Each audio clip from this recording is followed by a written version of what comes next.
In today's video, it's all about apples. I'm going to show you all the different ways I've been preserving apples, everything from making my own apple cider vinegar, apple juice, applesauce, drying apples, freezing them, fermenting apples, and more. And I'm doing this for a very special reason. Currently, I have a goal of raising as much of my own food as possible. Soon, I'll be doing a video series where I'm going to go an extended period of time with 100% home harvested food. My goal is to go a whole month and load a video every day showing breakfast, lunch, and dinner, all the food that I raise myself. That includes having a large garden, raising animals, and taking advantage of resources around my house.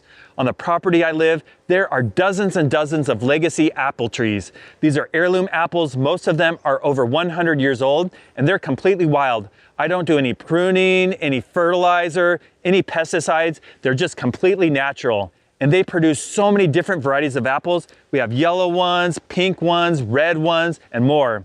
Some of them have worms and others are naturally pest resistant, and I take these and do all kinds of things with them. So in this video, you're gonna see the best ways of preserving apples that I can use them later in my challenge of making as much of my own food as possible. Here we have a small sample of the different ways I've been preserving apples to help me with this challenge. Starting with this. This is apple cider vinegar. I made several jars of these and it's taken the most amount of time. I've been making this for about 4 months now and it's smelling great. It smells very strong of apple cider vinegar.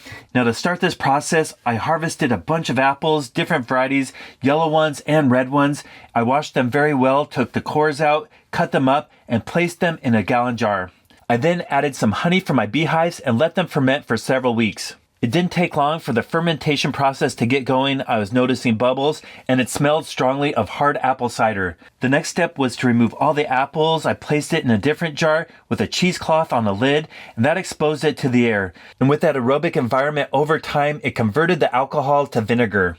I noticed the slime on the bottom, that's the mother. This tastes amazing. It's very strong, homemade apple cider vinegar, and I'm gonna use this quite a bit. I have several jars, and this is perfect. Now the next way I preserve apples is this. This is one of my favorite treats. This is applesauce. There's no sugar added. It's just straight apples and a few pears. This process was very simple. We cut up apples into chunks, added some water to the pot, and let it cook on a low heat for quite a while. When they were soft, my girls helped me. We had a hand-cranked mill and we ran them through and out came applesauce.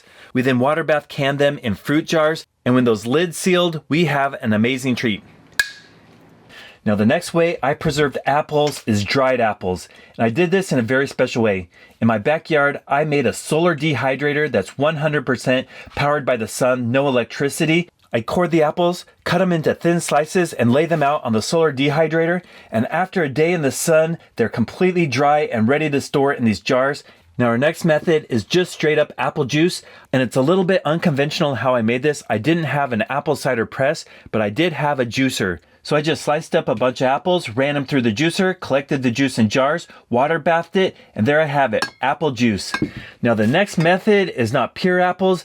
This is rooster soup. It's homemade chicken noodle soup. Everything is from my garden or roosters I raised, but a big part in making the broth was adding apples. It was a very rich broth with whole chickens, onions, garlic, carrots, celery, parsley, and apples. The apples just add a special sweetness to it and it really makes great soup. Now the next method is also very easy. All I did was cut up a bunch of apples, peeled them, and placed them in bags for the freezer. It's really very quick and easy when you have a bunch of apples to process. Slicing them and freezing them in bags is so simple. It does take up freezer space, but it's really nice to have frozen apples. Now the next method is also a great treat. These are fermented apples. Fermenting apples is really easy and I really love eating these. They're a great snack. If I take off the lid, it'll be slightly pressurized, give a pop. Can feel it escaping. And inside are these apples that are still pretty firm. They've been fermenting in the fridge for several months and they actually taste a little bit like hard apple cider. They're a living fermented food and they are so healthy. To make these, it's so simple. You clean a bunch of apples, slice them up, add a 2.5% salt brine solution and let them ferment. You're going to want to have a fermentation lid to make sure the pressure escapes. You'll see bubbles forming and fizzing, and the lactobacillic bacteria will do their thing in the anaerobic environment you created that's slightly salty. The final product doesn't taste salty. They just taste like a really nice apple treat. These last in the fridge for many, many months. You can enjoy the apple taste well into the winter. Well, I know I'm extremely fortunate to have access to all these apple trees. I've put away so much food to help me with my challenge of 100% home harvested. If there's a way you like to preserve apples that I didn't talk about, leave a comment down below, because I still have bushels of apples I don't know what to do with. It's really fun to preserve my own food. And I can't wait to show you this month-long challenge I'm doing of 100% home harvested. If you have any comments, suggestions, I read those and I really appreciate them. If you haven't subscribed, please consider clicking that button. And if not, just watch the videos. Thanks again.